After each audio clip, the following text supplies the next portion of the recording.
The Vex's prime diplomatic chamber was built to intimidate. Towering walls, braided with pulsing obsidian, shimmered with an unnatural vitality.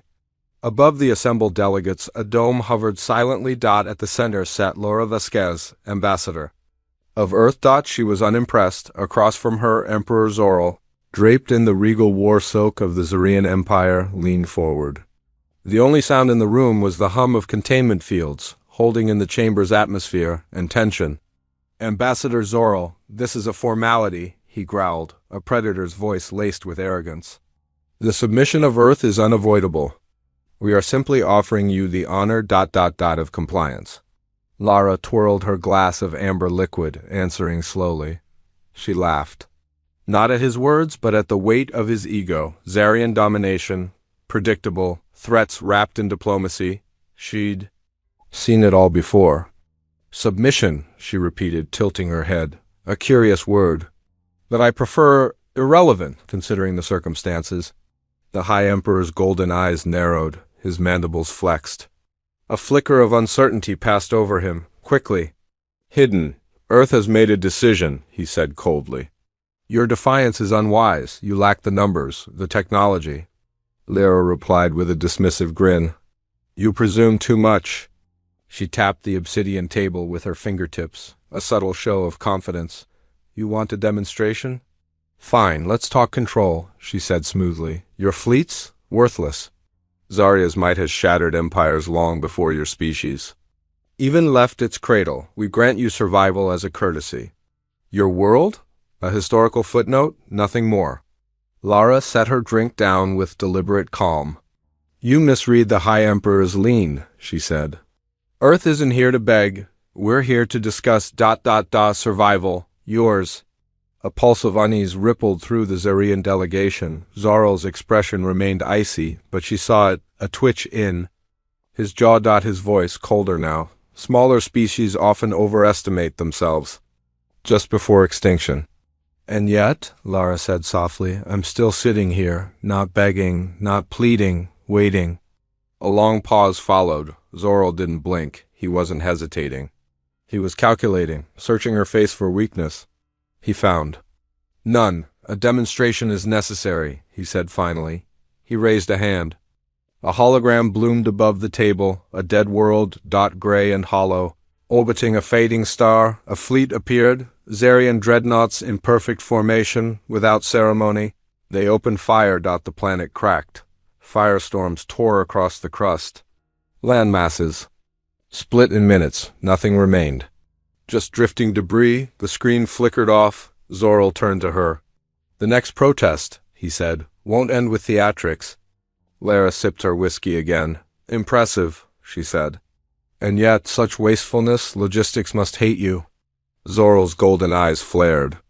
You're trying to intimidate me, she continued, with steel wrapped in silk. Psychological warfare. Very old world, she leaned back, folding her arms. You don't understand me. I'm not an imperator. I'm not here to pretend I care. A whisper passed through the Zarian delegation. Zoral stayed expressionless, but the air shifted. The show of force had backfired. He inhaled, slowly. You're playing a dangerous game, he said. Lara smiled. Am I? She motioned toward the fragments of the destroyed world still flickering in the hologram. Funny, she said, how the remnants resemble your expectations, shattered and drifting. You think Earth came unprepared? She tipped her glass again. But while you were watching us, we were watching back. Zoral said nothing. Another hologram appeared. Not a planet this time. It was Earth. Zoomed in, enhanced, orbital platforms, shield networks, Terran fleet formations. You think this is all we have? She asked. Just tools? Just assets? How unfortunate. For you, Zoral tapped the table, deliberately. Why should I believe you? He growled. Lara smirked. You shouldn't. You should check for yourself. Suddenly, Zorian officers scrambled. Consoles lit up. Private comms flashed. Red dot reports poured in. Ships missing. Entire squadrons vanished. No wreckage, no signal. Zoral stiffened. What have you done? He demanded. Lara leaned forward, her voice soft. Do you know what happens, Emperor, when you assume you're the only one playing the game? Zorro clenched his fists. You're bluffing. Then why are you sweating? She whispered. The once proud war chamber now felt. Smaller, Zorro's guards stood rigid, waiting for orders. But none came. Lara's tone hardened. Your first mistake was believing Earth had no fangs. She swirled her drink again. Your second was thinking I came here to negotiate from weakness. Zorro tried to compose himself. But the illusion of control was already cracking. You think these games will force me to submit? He said. Lara stood. No, I think you're already cornered, checkmate, Imperator. You just haven't realized it yet. She offered one last look at the darkened holographic screen, once a symbol of Zarian supremacy. Now, only silence. I suggest you begin planning your next move, she said over her shoulder. Because Earth already made ours? And with that she left. Behind her. The Chamber of Warlords remained silent. Heavy. Changed. High Emperor Zorro stared ahead, eyes dimmed, jaw tight. No longer certain. Where dominance once stood, now lingered doubt. The screen before him flickered, and for the first time, he didn't like what he saw. Unpredictability laced Zor's voice. His words no longer carried the weight of authority. No wreckage, no energy signatures, no distress signals.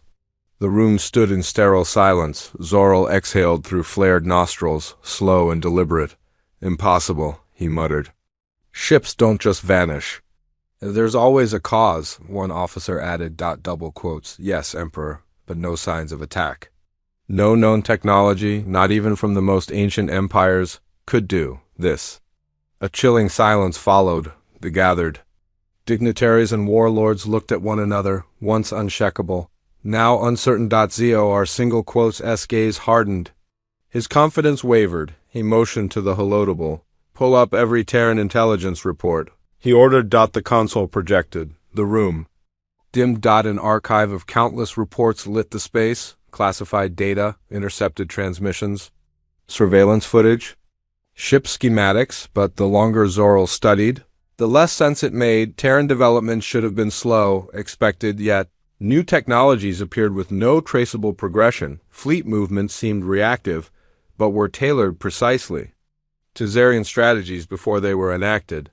Something wasn't adding up.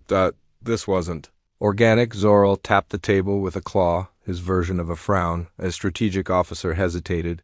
There is one theory, Imperator, he said reluctantly. One.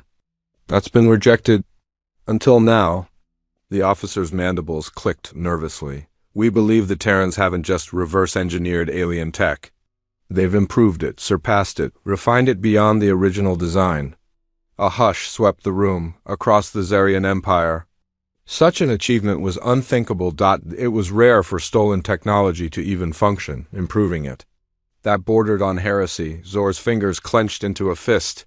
The screen shifted, classified entries appeared, reports of human warships, producing energy beyond their theoretical limits, hyperdrives bending the known laws of physics, weapons emitting unfamiliar energy signatures. At the center of it all, a single anomaly, the Sovereign Class. No logs. No schematics. No confirmed engagements, but whenever the sorry fleet encountered resistance, that phantom vessel was there. A shadow ship, the officer said grimly. We believe it's the Terran flagship, but there's no record of its construction. Zor snapped. No shipyard signatures. No trace. We've failed to track it every time. Zorro's voice darkened. Then why does it still exist? The officer swallowed. We don't know where to strike, Imperator. Each time we prepare an assault, our systems disrupt. It's as if they anticipate us. The room fell into heavy understanding. Humanity hadn't just caught up, they had overtaken, and done so in silence. Zor's claws dug into the table. They had underestimated Earth. Again, we thought they were playing catch-up, the officer admitted. But they were watching, preparing for this exact war. For the first time in generations, Zor felt something foreign. He stood abruptly. Meanwhile, in her diplomatic quarters, Lara Vasquez had already anticipated the call. Her datapad pinged. She didn't rush. She took a sip of her drink and stood. When she entered the chamber, Zorro was already upright, rigid, tense. His usual posture had shifted, not fury, Something colder, more calculated. She sat across from him, crossed her legs with practiced calm. To the Imperator, she said dryly, for making diplomacy entertaining. Zor's voice came sharp. What did you do to my fleet, Lara? She tilted her head slightly. What we had to. Answer me, human. She sighed. You're right to worry, Emperor. Those missing ships were a message. Zor's fists clenched. We wanted to show you something earlier, she continued casually, but things escalated. So consider this a reminder. While the Zarian Empire has perfected devastation, humanity has perfected control. The words hung like iron. Zor's jaw flexed. He didn't speak, but Lara didn't need him to. His silence said everything. She leaned back, fingers lightly resting on the obsidian table. Your empire, she said softly, is built on the idea that might makes right, that dominance decides destiny. But this isn't war anymore, Imperator, and you may not win the way you'd hoped. She paused. What did you expect me to do? Zor finally asked. Beg? Lara grinned. For the first time in your empire's history. She said, you're not writing history. You're reacting to ours. The obsidian walls of the Vexus Prime Chamber now felt like they were closing in. Where once they projected Zarian dominance, now they echoed doubt. Lara sat across from Zor. Not gloating, she didn't need to. The silence said enough. Zor's advisor stirred uncomfortably. Finally, he asked, what do you want? Lara tapped the table. To correct your misunderstanding. Zor's claws tensed, but he didn't argue. He no longer had a fleet to lean on. Intelligence had been compromised.